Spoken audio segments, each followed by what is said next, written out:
Am I the idiot for abandoning my parents and risking them losing the house? When I was in college, I fell in with the wrong people. Became a bit of an alcoholic and got pregnant. I had to drop out of college. My daughter's father was also a college student. I ended up going back to school and finishing up my degree. The issue was that her father got a very lucrative career path in his home state when she was 2. He didn't want to move if it meant he would lose custody, and my parents were only willing to fund my education in this particular college. We decided that, all things considered, the best thing for our child was that she be with her dad and his very supportive family. I regret that decision every day, but it was the best thing for my child. I have completed college and have been working for a year and a half. I have been paying for everything. My parents are eyeballs deep in consumer debt, and all of their income goes to servicing it and adding to it while I pay for everything else. It is frustrating as I don't make enough to keep them happy. I wanted to move out, but I was not able to land anything worthwhile. I have been able to get a pretty decent remote role. My brother ended up moving to my ex's state.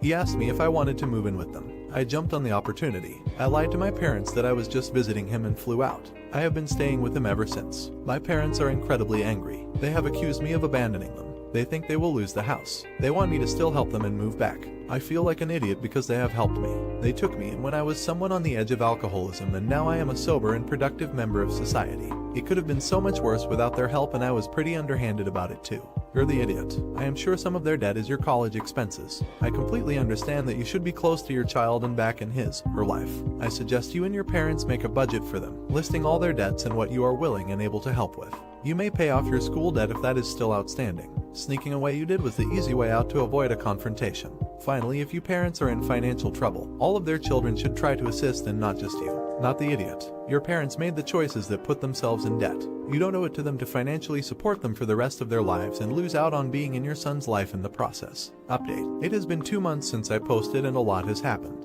The commenters helped me a lot. I was dealing with a lot of guilt about leaving my parents, and people helped me feel less like a horrible daughter. I have moved out and got a place of my own. It is only half an hour's drive from my ex's home. I get to see my daughter every week. I go over to his place every other day. I missed her so much. Just being able to play with her tells me that I made the right decision. My parents have tried to contact me and guilt me. I did send them rent for a month, but I cut them off. The only reason I have savings is because I hid money from them. I couldn't say no to them. It was horrible. They are planning on selling the house and buying a smaller one.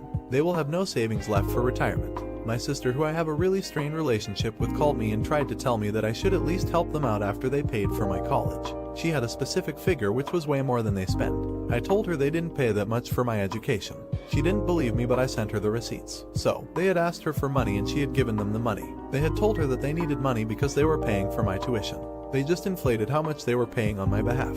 It is a lot. I know she hates me. We were played off against each other growing up. I can't describe how emotional it made me to realize she still cared enough about me to help my parents. I know for a fact that she wouldn't have given them any money if they weren't helping me. It is a lot to work through. Things are pretty messed up right now, but I have a place of my own. I can see my daughter. I have a great job and I am sober. Not the idiot. Your parents' poor financial choices are not your burden. You've helped as much as you could. Overall, your daughter is the most important person to be thinking about. Not the idiot. Your parents chose to have you and your siblings. You have a daughter. She comes first, period. I'd be more sympathetic to your parents if it was an emergency, but according to the original post, they are consumer debt junkies who still haven't learned. Your parents should meet debt counselors or consider bankruptcy. They could then keep their house. Was she wrong to abandon her parents? Let me know in the comments. Now, am I the idiot for telling my girlfriend to stop competing with a ghost? My male 25, father, deceased, studied to be a chef, but life got in the way and had to do something else, but he kept his cooking skills. Every Saturday or Sunday, he prepares us a 5-course meal for the family. We, family, are not that good, but we get together at least 2 times a month and cook some of the dishes that he used to prepare for us. My GF, female 26, also likes to cook and she is very good at it. She has been part of said tradition as a guest and knows the many plates my father made for us. Now, for the past 6 months she has invited me to eat at her house. She has made every said plates. I didn't find it strange at the beginning, but after a couple of times, every time that she asked me how it was, no matter how much I tell her that it was very good, she somehow ends up dissatisfied with my answer. I asked her what the issue was but got no answer. A few days ago, she made my favorite dish and dessert. After I basically stuffed my face, she asked me how it was and I told her it was freaking delicious. She started with how delicious. I answered her with 30 different delicious ways and she was still not satisfied. Then she asked the question, better than your dad's, and I understood why she was not satisfied. This is what I said to her and what possibly makes me the asshole. Please don't do that because I will never compare the two of you. Your food is delicious. I mean, I ate half a pot in one sitting of how good it was. But if you want me to tell you that you are better than my old man, I'm sorry, but it won't happen, and it's not because of the level of your cuisine but for the mere fact that you are not my old man. You're good in your own right. I look forward to eating your food just as much as I did every weekend he cooked for us. He's gone. Please stop competing with the ghost because you're fighting a losing battle. She ended up kicking me out and things have been icy between us. Edit. I never thought this would get this much attention. I will give you more information to make things clearer. She never met my father. We met 2 years after he passed away. Neither my family has compared her food or my brother's partners to our fathers or anyone. Our grandma, Dad's mother, did that to us, not them, and we made her cut it out because we know it's just plain rude. When we get together, we're not babbling about our father. We know it would be a drag. We catch up about what we're doing while someone cooks. If one of them brings a dish, we happily eat it. If there's something we can be wrong when we go to Mom's house, it's that we don't let them cook Mom's request. My brothers or I are the ones who do it, and we do it because we have many mannerisms from our father. Although we are not him, it's like he is here. If they want to help, we let them help, but we are mainly in charge. We mostly cook what our fathers used to prepare, but we also do other things. If one of them invites us to their place, we all happily go and eat whatever they prepare because they're also very good at it. Lastly, we are planning to talk later today or tomorrow to clear things up and move from there. You're the idiot. She loves you and wants your recognition. She handled it poorly, but this is awful and you handled it worse by orders of magnitude. If you have the maturity to cook, then you have the maturity to communicate openly. Your dad might be gone, but she is in front of you right now trying to be important. What happens for the rest of your life, and whether she is a part of it, depends on how you resolve this situation right now. Not the idiot. If my partner was demanding I specifically say she was better at something than my dead father or the relationship was over, I'd be seriously worried about her and looking for the door. It's fine to want praise, not to demand to be held higher than a dead loved one, or anyone really. Some insecurity is understandable and you should affirm and praise her effort. But this is too far. Update. I spoke with my ex-GF the day after I made the post. The first thing she did was to apologize for her behavior. A stern talk from her parents and also from her therapist made her realize that she was acting out of pure jealousy. She told me that she was going to have 2 sessions a week and suggested couples therapy. We talked more in depth and I decided to not break up with her for the moment. I wanted to give her the benefit of the doubt and my life was already hectic with work. I wanted to wait to be in a better headspace. We communicated only through calls and messages, but we were on standby until new information came to light. A few days ago, one of my brothers called me for a work consultation and to have dinner with them. During dinner they asked me how things were going and I told them that we were talking more but things were still on the fence. That's when my sister-in-law told me something that happened between them. SILs get together once a week and my ex was included. She said that months ago, just before her behavior started, my ex suggested to them about taking over our family dinners. I'm not talking about them cooking that day or hosting the dinner at their houses. No, I'm talking about completely erasing the whole thing. SILs refused and told her that the dinner was important for them too. They like it and if she had a problem, to talk to me. My ex-GF still tried to push the idea a few more times until my SILs got tired and stopped inviting her to hang out with them and stopped talking with her, but they stayed civil. I talked with my other SILs that night and they confirmed the whole thing. The next day I called my ex-GF telling her that we needed to talk. We met at her parents' house and I went straight to the point. I told her that I found out what she tried to do. She confirmed, and I broke up with her. She wanted to get rid of dinners at my mother's house entirely. She tried to get my sister-in-law to join her cause, but once that failed, she started trying to be better than my deceased father. She did that to get me to stop going to my family gatherings or to join her cause to stop the family dinners. I hope this is clearer. Not the idiot, and you handled this whole thing remarkably well. Even though her reaction to your initial statement was way over the top, I thought the statement itself was great. It was measured and explanatory, not angry. And since then, you really tried to give her the space and chance needed to prove herself. But when new information came to light, you were direct and decisive. Kudos to you. You're a very mature 25-year-old. How would you have handled this, girlfriend? Let me know in the comments. Now, am I the idiot for being upset when my parents announced that mom is pregnant? I am 16. I am an adoptee. My parents have always wanted biological kids. They have been doing the IVF thing for a long time. It finally worked. They had invited my grandparents for breakfast today and they announced that they were pregnant. Everyone was really happy and hugged it out. I tried to pretend that I am happy but I couldn't. I was really shocked. It just felt like something they did that would never work, but it had finally worked. My parents didn't say anything about it, but my grandma pulled me aside and told me when we were alone that I should be happy for my parents. They have struggled for years and I am being a selfish brat and I should try to be a good elder sister when the child is born. I know that I should be happy for them, but honestly I just want to cry. I can't really explain why I feel that way. I feel so selfish. My parents are so happy and they have spent so much time and money on it. They are overjoyed. I feel like someone who is ruining the vibes and making them all unhappy. I should have just faked a smile. not the idiot. I probably shouldn't be stirring the pot here, but I think they should have told you first in private. And your grandma was cruel. If you hold on to these feelings and let them build resentment of the child, that's not great, but hopefully your parents will listen to how you feel and work through it positively with you. It must be scary and different, and no one should blame you for feeling that way. You haven't done anything wrong. You're the idiot. If you were behaving so badly that your grandma had to take you aside to tell you to stop, then it must have been fairly obvious. Are you entitled to feel angry, sad, threatened, whatever? Of course. But are you entitled to spoil the happiness of others? Nope. That's selfish brat territory, and you got called on it. Update. It really helped me feel less like an idiot and talk to my parents about it. They were very open to conversation.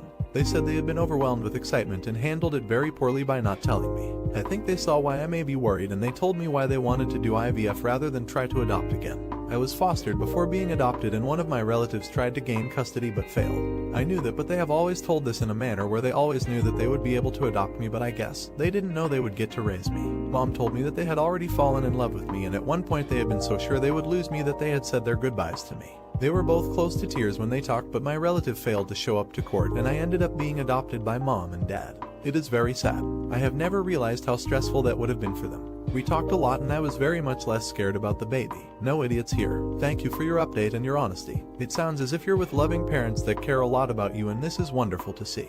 I can totally understand how they got traumatized with the court case. The thought that your child can be taken away from you is terrible, and I understand that they don't want to go through something like this anymore. It only shows you that you are their child by heart, that they treasure you, and that through you they felt that they have enough love for another kid in their lives. The heart only grows with more people in it, and I am sure your sibling will add a whole lot of love to your family. All the best to you.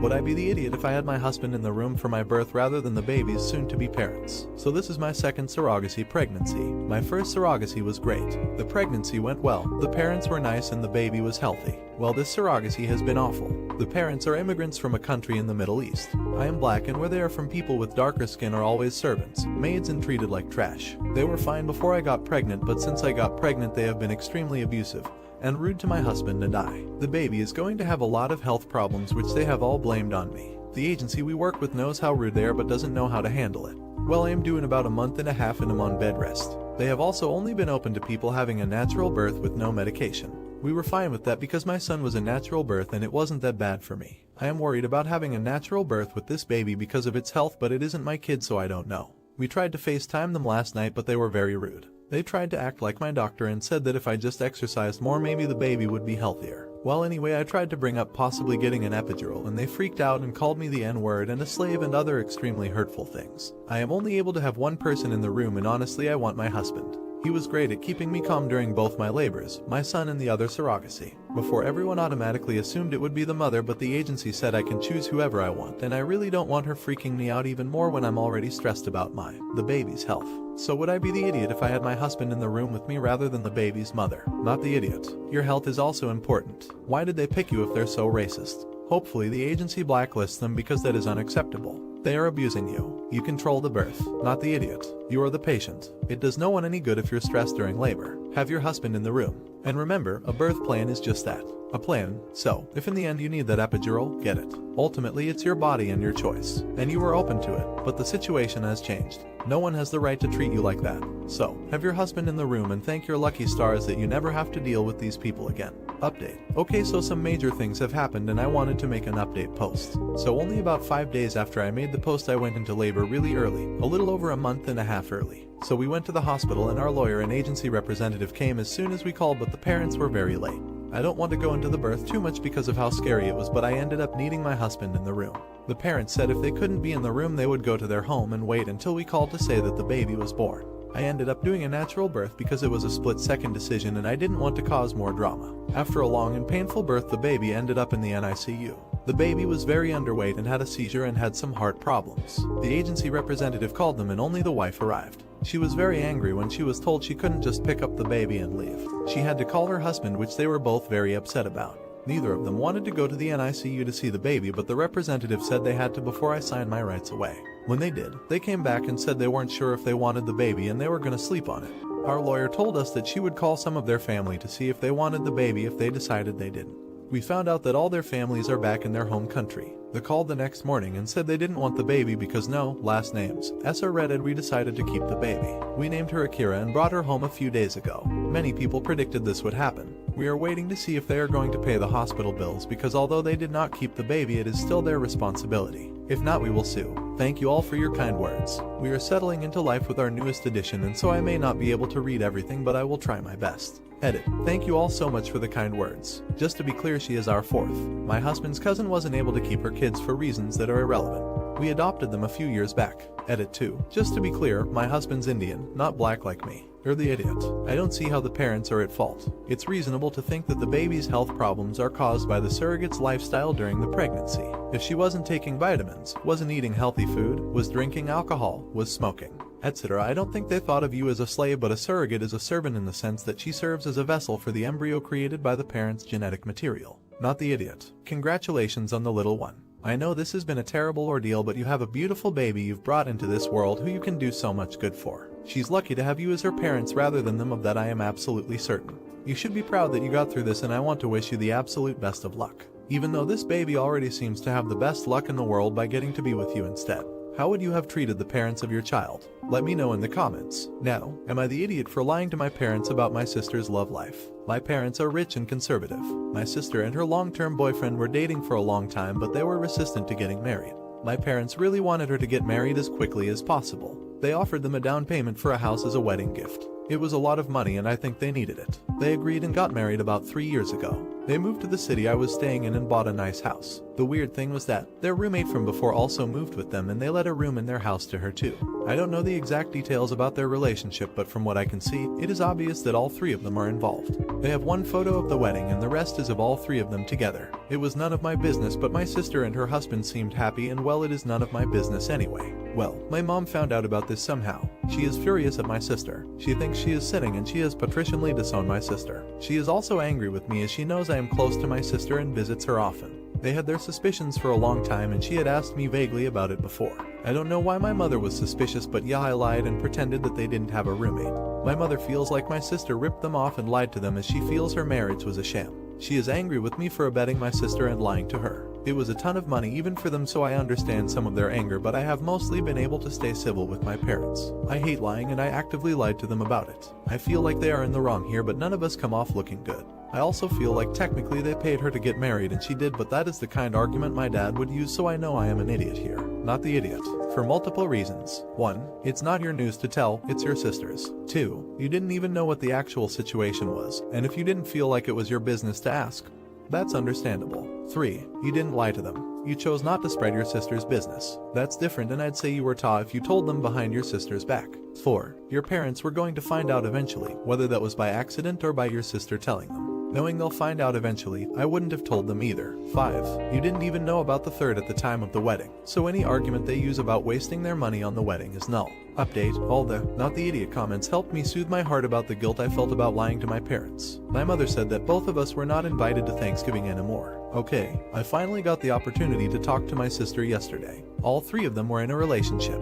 I told her that I was cool with it and I had known about it for a long time. I asked her about the money and she told me that dad and mom had ambushed them during dinner, and then asked them to decide before the dinner was finished. Pretty fricked up, but typical from dad. I think they thought my sister and her boyfriend would stop sinning if they got married. My sister still sounds bitter about it. They are planning to hold a very small marriage with all three of them and forget about the shitty wedding my parents paid them to have. They are planning to do it next year when they hit the 10th anniversary of their relationship. My parents are probably going to cut me off too, but at this point, I really don't need their money, and that is the only thing of value they can offer. I am just happy for my sister and her partners. Everyone sucks here. I think you should have told your parents at some point. I mean, it is unfair to accept money from your parents that they have worked hard for and lie to them as well. So your sister did them wrong. Also, I have seen some people in the same type of relationship as your sister and they end ugly. Not the idiot. Congrats to your sister on finding a relationship that makes her happy. 10 years is a long time, and that the three of them got through that wedding must have been really hard for all three, but I especially feel for the one not in the wedding, and stuff is a testament to their bond.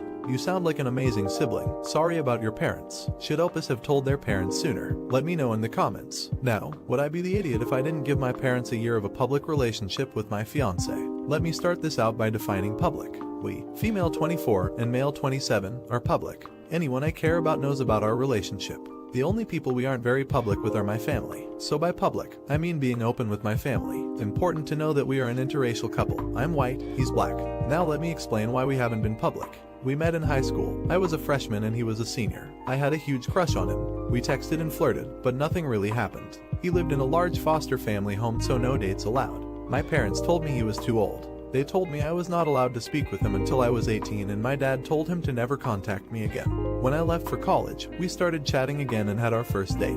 I told my mom we were talking. She said to only date people with nuclear families and to not talk to him till I was 21. When I corrected her and said it was 18, she told me she was going to drag me home by my hair. In my second year of college, we made it official that we were dating. I texted my mom before Thanksgiving break that I wanted them to meet him. She harassed me about whether I was pregnant and refused to meet him. I told her in a crowded restaurant we were officially dating, and she got mad at me for hiding things. Over the course of the next couple years, every time he got brought up, I could visibly watch her demeanor change. When I tried talking about him in front of my family, my dad told me that they weren't ready. I eventually just stopped talking about him to them. Eventually, my aunt saw his profile picture of us on Facebook and figured it out. My mom said she assumed we broke up because I wasn't talking about him. Now, I'm moving. He's coming with me. And we want to get married after 5 years together. We both have our masters, and I'm starting on my PhD. My dad told me that my fiance and I haven't done good at being open about our relationship. When I mentioned how mom threatened me, his only response was I didn't say there weren't reasons. He suggested that I give them a year of an open relationship in order to let the bad guys act like bad guys. I tried. They resisted. I stopped. I want my best friend with me when I take this huge step in life. My mom and her family's position on interracial relationships and racism are quite clear-cut and explicit. I'm not exposing him to that, and I don't want to experience it. But is that insensitive? Would I be an idiot for not entertaining the idea of giving them a chance to get used to our relationship before we get married? Edit. I would like to thank you all for your perspective and advice. I wasn't expecting it to get this blown up. I learned some hard truths and I appreciate that. I can't respond to everyone, but do know I read your comments. I texted my dad this morning letting him know that I wasn't going to put up or expose my fiancé to bigotry and racism. I told him I wanted a healthy relationship with them, but this wasn't how it's going to happen. I am currently looking into getting teletherapy to help me sort through some deep-rooted issues. I would like to end things on a happy note. My fiancé and I are very excited for our move. We are going somewhere cold and snowy, which we love. Our cat son and dog daughter are coming. We hope they will also like the change in climate despite the 12-hour drive they are currently and blissfully unaware of. Again, thank you all for your perspective. I will likely have an update in the future. Not the idiot. Your family is racist. Full stop. There is no need to give your parents a year of your relationship being public. They'll likely use this year to come between you and your fiancé. They will continue to be racist and negative throughout the wedding planning process and your marriage. Shield your partner from them as much as you can. As a black girl who dates a lot of white men, I know how painful it is to know your partner's family feels disdainful towards you just for being black. From what little information you've provided, you and your future husband sound like you have a solid relationship. Don't give your family the opportunity to interfere. Update. I wish I had a better update. I also wanted to say thank you to those that commented. I got a lot of encouragement and truth. I am seeing a therapist. A few days after the post, I told both my parents that we needed to talk about my fiancé before I moved 10 hours away. They wanted a Zoom call, but I insisted on a phone call because I didn't want to have to communicate with them and be trying to read their facial expressions. The conversation went really badly. I had said I was tired of being expected to just feed them information when they never asked about my life. It was long silences and being told I was avoiding them when I asked them what they wanted to know about my life. Honestly, I really broke down after the conversation. On top of all the stress of moving in the pandemic, I just couldn't take it. My parents were still refusing to acknowledge anything we had talked about. My fiancé was as supportive as you could ask a partner to be during all this, but I was just really struggling. My sleeping schedule completely reversed, in which I was up all night having anxiety attacks and sleeping during the day. At my lowest, I was sitting in my car, eating breakfast, and straight up sobbing. I finally called my dad that morning where he apologized and promised to do better. We had a really constructive conversation. I just wish he had stuck to it. My parents actually finally met him as we moved. We made a pit stop in my hometown since it was on the way so I could see them and my two best friends before leaving. My dad was polite and friendly. My mom was dead quiet. Moving was stressful as expected, but we're happy and almost settled in. We haven't gotten married yet. With COVID cases on the rise, we've been trying to be extra careful. We plan on just a simple courthouse marriage when we get the chance. This is very much to my parents' dismay since I was raised in a conservative Christian home. Otherwise, my parents have completely reverted to their behavior before my original post. Not talking about it, not asking about my life, nothing. They continue to talk about me behind my back, and my dad straight up lied to his sister about how I have a roommate. I'm focusing on my family. I have someone in my life who is genuinely proud of me and interested in my life and happiness. I have a dog and cat, and now a kitten, that I love with my whole entire heart. We have worked and created a life full of unconditional love. I do grieve for a healthy relationship with my parents, but I'm working on recognizing that I can't depend on a change in their behavior for my own well-being. Edit. Just for clarification, I am currently in minimum contact with my parents, meaning there's basic acknowledgement of occasional texts, and that's it. I give them the minimum to stay in contact with my younger sister. My fiance has absolutely zero contact and exposure to them, and the only reason they met on the way out of town was so that I could grab some identification documents they had been hesitant to give me. Not the idiot. Only one thing to do ... They won't respect your wishes, so you don't have to respect theirs. Go no contact. You don't need the stress in your life. Also, for future reference, if you have children, do not allow them to engage and come back into your life. They weren't supportive for 10 years through your relationship, and they will only bring misery and stress afterwards. Nobody deserves that, and you do not owe them a goddamn thing. Not the idiot. It really pisses me off that some Christians use their faith to be racist. What they forget is that Jesus wasn't white. He was from the Middle East. He was just westernized. I really don't understand how people don't get that.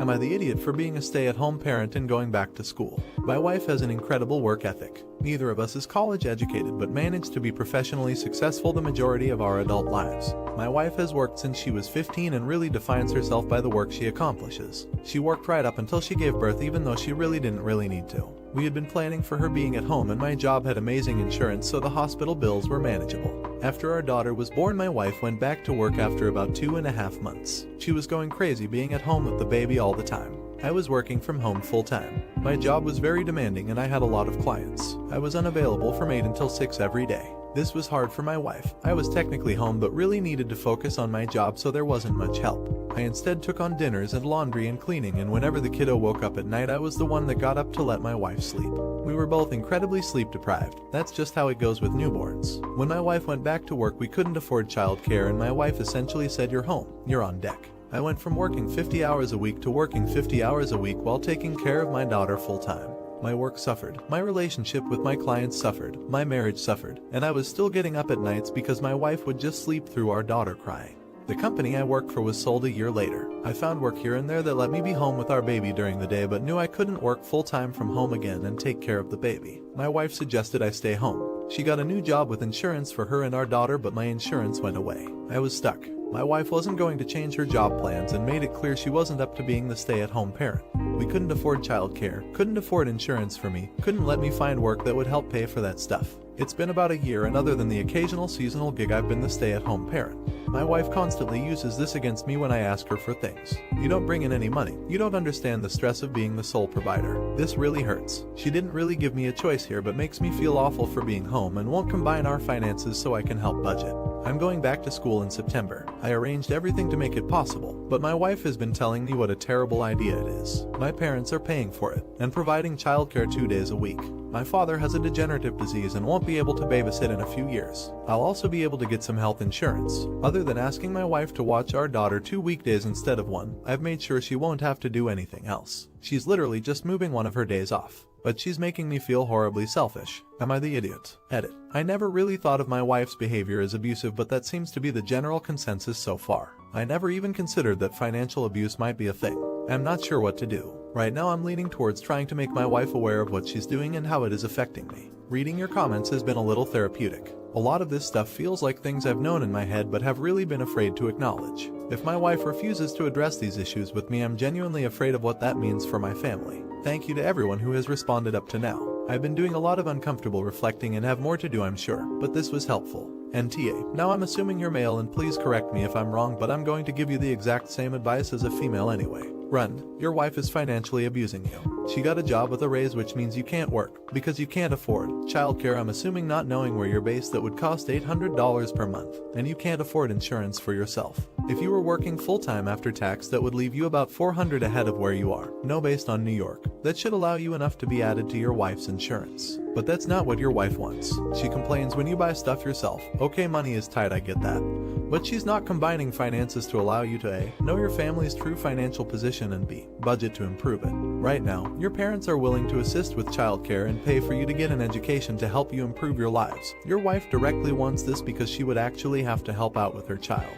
Now, unless she has postpartum depression or anxiety, always a possibility, she needs to help out. If she has either of those things, she needs medical treatment. You need to take the opportunity to educate and improve yourself. Once you get a medical coverage, book into a counselor and talk about it with an independent third party. Also, right now you can call 3 domestic and family violence lines and ask to speak with one of their counselors. Again, financial abuse is abuse. Update. A lot of people in my previous post brought up financial abuse, not a concept I was familiar with. It was incredibly difficult for me to accept that my wife was being manipulative and controlling in that way. I had this notion in my head that any kind of abuse had to be intentionally malicious, and that being kind and accepting and loving meant taking the good with the bad and not judging when someone is unkind to me. In the case of my wife, I really thought that since I understood where her behavior was coming from, how she grew up, that I had to learn to deal with how she acted towards me. It was my problem to solve. I went back to school, despite my wife's disapproval, and also found a job that has given me a scholarship for school. I'm going into engineering. Never thought I'd love math this much, but I really do.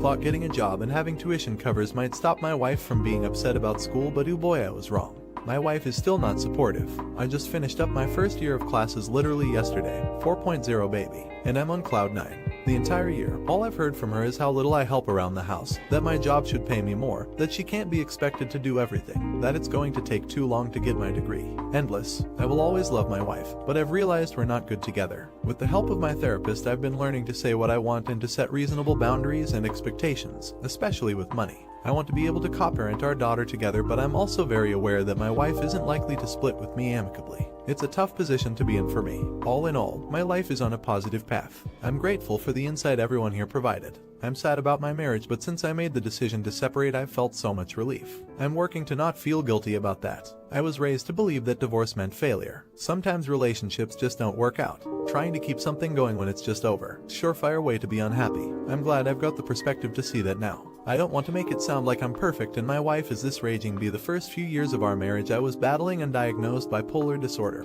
and was a miserable poop. I'm stable, medicated, in therapy, and really enjoying my life right now. That was another one of the reasons I put up with a lot of the negative treatment. I felt like I deserved it. Anyway, love being a student, love my job, love my kiddo. Thanks again. Edit. Just a few things I'd like to add. 1. Thank you again for all the love. The positivity and encouragement I've received here is incredible. I've had to make a lot of hard choices and haven't heard much in the way of good job. I needed that. 2. A lot of people have expressed their concern over potential custody battles. My brother is a lawyer and got me in touch with someone who understands family law, so I've been preparing for any legal fights. I'm still hopeful my wife and I can figure out a plan that works for all 3 of us, but for my daughter's sake I need to cover my bases. 3. My wife is not the devil. She has issues that she's refused to address, and that's made our marriage hard on both of us. As someone in the comments said, you have to deal with your own issues before you can help anyone else. My wife is overwhelmed by her issues and does what she feels will make her safe, and while I understand it, it's not my problem to solve. Couldn't solve it for her if I tried.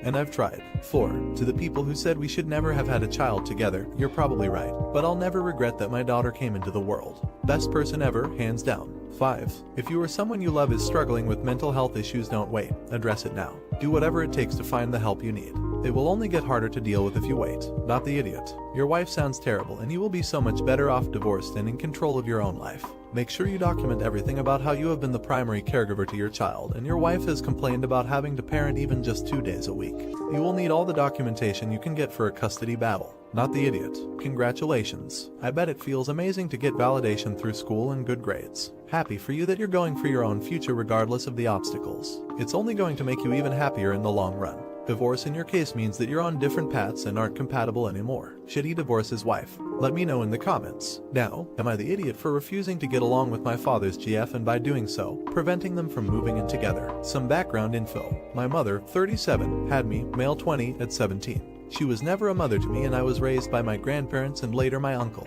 34. When I was 8, my grandma got sick and my uncle, who was 22 at the time, started taking me in, and I moved in with him full-time at 12. I only saw my mother for family events, and she was always criticizing me, how I looked, my hobbies, what I liked. By 14, I refused to talk or see her. When I was 18, my uncle proposed to legally adopt me. I decided to go see my mother one last time to inform her and have some closure. During this talk, she told me my father's name. I talked to my family about him, and long story short, basically everyone knows him. His family lived in the same town as my great-grandparents, and my family used to go there every holiday. I decided to try to meet him with my uncle. He, 36, moved back a few years back to be close to his family, and he took everything pretty well. I made sure to inform him that I already had a dad.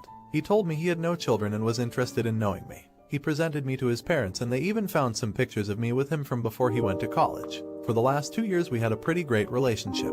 He also got along well with my uncle. At college, I call him once a week and I see him pretty often. The issue is his GF Anna. They don't live together and have been a couple for over 3 years. She made it clear that I had no place here. After a few encounters with her, she reminded me so much of my mom. Her attitude, her remarks and criticisms, that I refused to go see him for a while. I think he realized because he told me that she didn't need to be here every time. I only see her when I go to eat with him at his parents. She still manages to make it clear that I don't belong in this family. When I ask questions, she tells me stuff like, if you were really a part of the family, you should know. Always pointing out physical differences. So it was a surprise when she called me last week. I thought it was an emergency, so I answered. She told me that she wanted to move in with my dad, but he refused because he knows we don't get along, and he wanted his house to be a safe place for me, and he was afraid I would come by less if she was here all the time. It's the truth. She then told me I should put my grudges aside and try to be nicer to her for my father's sake.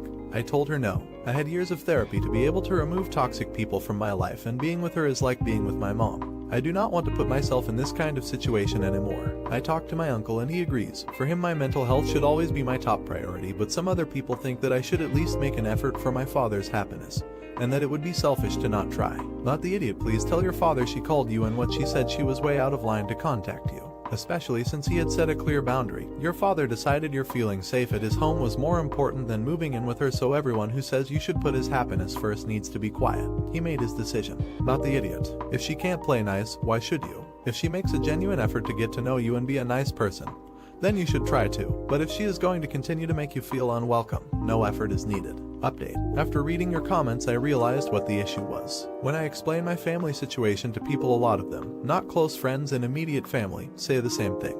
How lucky I am to have a bio dad who wants and agrees to spend time getting to know me. How grateful I should be, etc. My bio dad or his family never made me feel like that. But I guess that after hearing a lot of people saying it, it kind of got to me, and I realized now that I was restraining myself to not disappoint him. I guess in my mind I had to work and be nice to have his affection because I did not deserve it. You can blame my bio mom for that. Anyway, after realizing that, I also realized that I never told him and his parents how his GF was treating me, and I also realized she was smart enough to do it when they were all out of earshot. I am a non-confrontational person, and I was scared to say everything at once to my bio dad, and I was afraid to not be able to properly express everything I wanted to convey. I talked to my uncle about it, and he proposed to make an appointment with a therapist to have a kind of family session so it would be easier for me to express myself. We did it before in our family and it helped me a lot. We talked about it to my bio dad and he immediately agreed. He could sense that something was off. Anyway, during the session I kind of exploded. I started talking and couldn't stop myself. At first I felt that it made no sense because I was saying everything and nothing at once, but luckily the therapist helped a lot. We all had a very long talk and put everything on the table. My bio dad had no idea that it was this bad with his GF, and he was really appalled and remorseful for not realizing it. Something that angered him and my uncle a lot was the comment about me not looking like my dad, which I never took notice of because it's true. My mom and uncle are half Filipino, and I took everything from the Filipino side except his dimples. Apparently the comments about me not being part of the family was because of my racial background. So yeah, on top of everything, she was racist. All of this happened last month, and since then he broke up with her, and I try to be more honest about what I feel without being afraid of what he thinks. He also proposed to continue family therapy if I feel like it would help me talk about certain topics. This relationship is still a work in progress, but honestly I feel very good about it. And some of you asked, but yes, my uncle adopted me when I turned 18. So again, thanks for all your help and your kind words. I was really expecting to be called an idiot when I wrote the original post. Not the idiot. So, you saved yourself from an awful situation, your bio dad and your relationship, and your bio dad from continuing a horrible relationship, all by communicating. I hope that you know how brave that was and now have learned how powerful communication can be, but that it will always turn out that way. But it definitely won't if you don't try. So many hugs to you for doing the difficult, but right thing. Hugs to your dad, uncle. But that's semantics, he's done a great job raising you. And to your bio dad.